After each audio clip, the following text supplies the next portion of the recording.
Na záver motoristického roka som si pre vás nechal chuťovku. Auto, ktorému stačí, aby váh tiekol.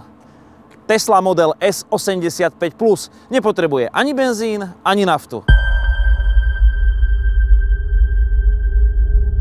Otázne však je, či máme dostatok elektriky aj pre autá. A Slovensko je pri výrobe elektrickej energie sebestačné. A to, koľko elektriky dovezieme alebo vyvezieme, je už len vecou obchodu. Viac ako polovicu elektriky máme z jadra, 18% z veľkej vody, 15% z tepelných elektrární a skoro 12% z malej vody a obnoviteľných zdrojov.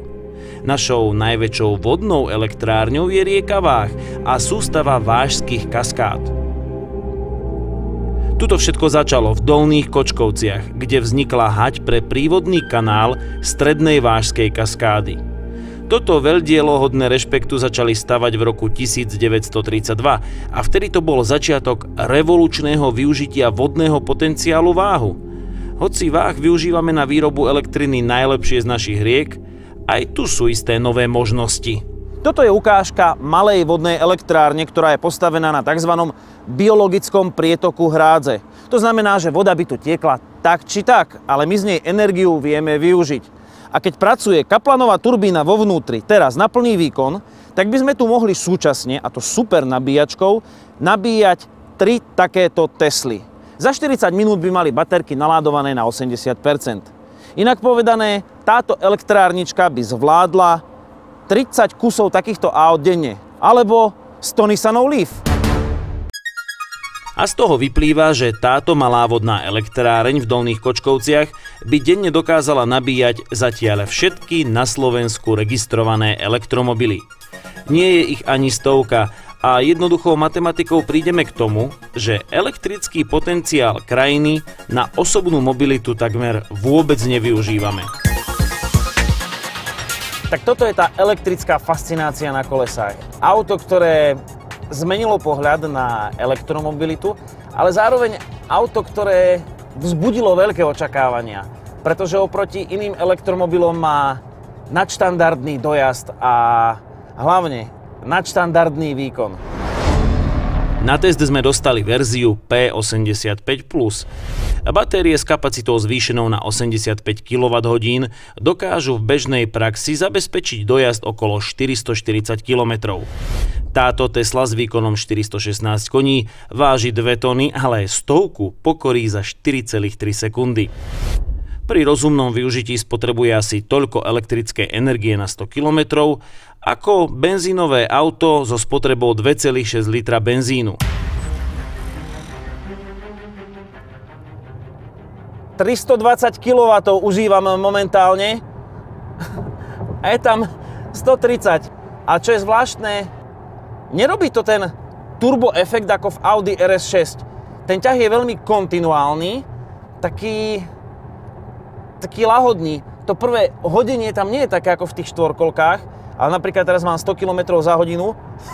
No, nie je tam vôbec to také hodenie, iba mi hlavu dalo o pierku.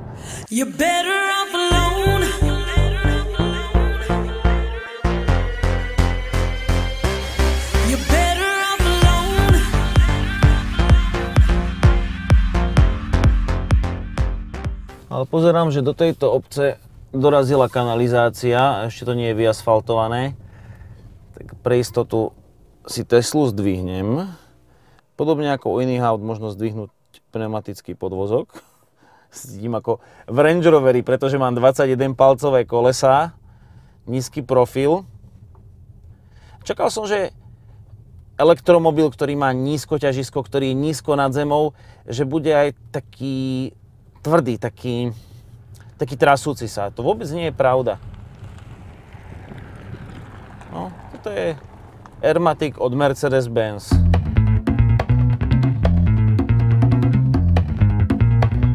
Nie terén, ale aerodynamika je pravým dôvodom na zdvíhanie, vlastne znižovanie podvozka.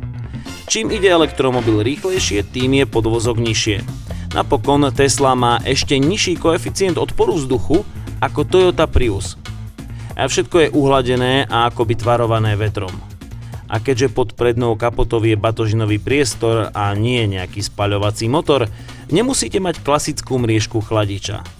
tá by len zvyšovala odpor vzduchu. Dokonca Tesla má nulové kľučky dverí, teda nulové, pokiaľ ide o odpor vzduchu pri pohybe. Jediný dovolený odpor je rekuperácia elektrickej energie pri brzdení motorom. Práve sa zamýšľam nad tým, či svietia brzdové svetlá pri tej masívnej rekuperácii, pretože keď dám nohu z plynu dole, tak to začne pomerne silne rekuperovať a brzdiť. Čiže teraz rýchľujem, začínam povoľovať, ešte vlastne nebrzdím. Teraz by mohli začať svietiť. To je to také už spomaľovanie, kedy naozaj výrazne oproti autám, napríklad za mnou spomalím.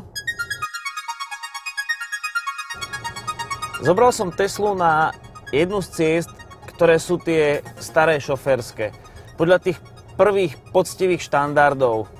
To znamená, že tu nenájdete z vodidla. Tu sú skôr len tie staré betónové pätníky, úžiny, potok. Je to cesta bez krajnice, kde sa však dá otestovať jedna vec. Odozva riadenia. A tá vôbec nie je ako v elektromobile. Áno, teraz som si dal tú športovú, to je komfortná. Áno, ten volant mi ide veľmi ľahko.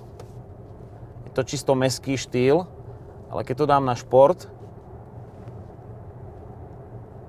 tak ten elektrický posilňovač posunuli do takého levelu, že má odozvu ako keby bol hydraulický.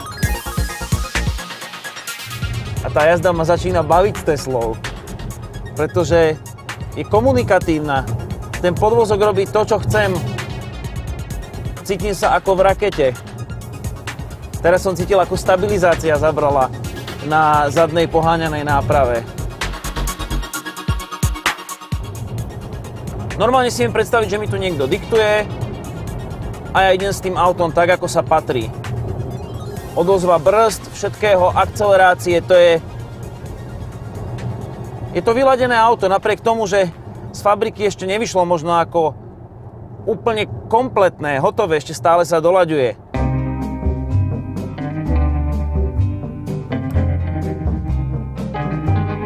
Vychádzam zo Zliechova a pozerám, že budem musieť šetriť, ale už sa nám to aj Google mapy chytili.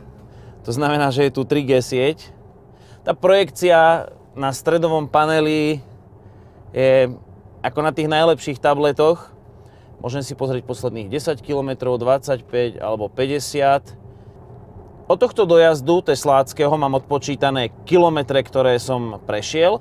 No a zase tu je projektovaný dojazd, ktorý sa na základe mojej jazdy očakáva. Tie hodnoty nie sú ktoviaké, ale to je tým, že idem do kopca a že som sa trošku bláznil. Takže čičmany týmto smerom. A ten odchod z tej križovatky, to je nádherné, aby som sa opájal tým záťahom elektromotora. To je skrátka paráda, ale jedna vec, ktorá ma asi najviac prekvapila, je tuhosť auta. Ideme po rozbitých cestách a to auto sa nekrúti. Tá konštrukcia je tak pevná. Everybody wants to get somewhere, can't wait till it comes to me. It's like tomorrow is a better day, I don't see how it's gonna be. Tesla sa už dostáva do pozície auta, ktoré nie je určené len na tie krátke dojazdy. Jednoducho s týmto môžete niekde vyraziť na víkend za oddychom a ešte si so sebou zoberiete aj dostatok rezervnej energie. Však keď beriem stav batériek, tak som v podstate na 3/4 a už som vo svojej víkendovej destinácii. Už idem oddychovať, ináč aj to vypínanie auta je jednoduché. Cvak, všetko, žiadne ručné brzdy, nič. No a v budúcnosti prídete takto k víkendovému domu a so sebou si donesiete zdroj energie. Presne tam to smeruje, lebo podľa prepočtov z takejto Tesly modelu S85 Plus môžete drevenicu alebo rodinný dom napájať aj 2 týždne.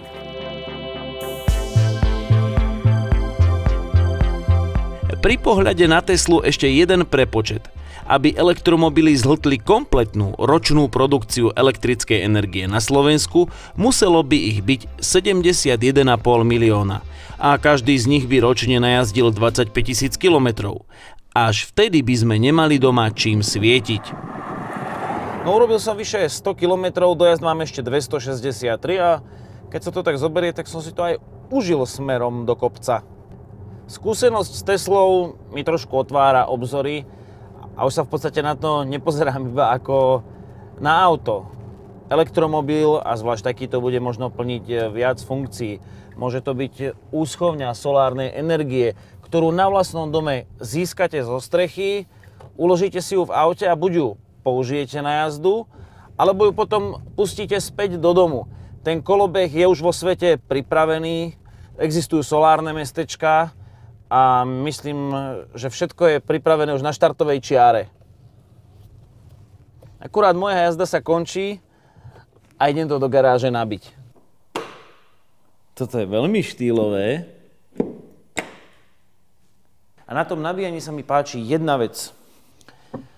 Prvá informácia znie, nabíjame rýchlosťou 46 km za hodinu. Za tú chvíľku už máme nabitý 1 km. Do konca nabíjania nám ostávajú 4 hodiny aj 30 minút. Myslím, že tým baterkám som príliš neublížil, ale čo sa mi páči a čo býva problému elektromobilov, ja si u Tesly môžem prispôsobiť nabíjací prúd tomu, akú mám zásuvku alebo aký mám istiť. Čiže môžem ísť aj na 8 A, ale akorát za chvíľočku už to začne uberať. Uberá to koľko kilometrov za hodinu nabijem a zároveň mi to predĺžuje čas nabíjania. Takže tunajšia nabíjačka to znesie, ideme na 16 A. No a keďže toto je hračka, je najvyšší čas sa s týmto pohrať. Tu máte napríklad pohľad z Google Maps. Keď máte internet, tak viete presne, kde ste, máte takéto zobrazenie navigácie.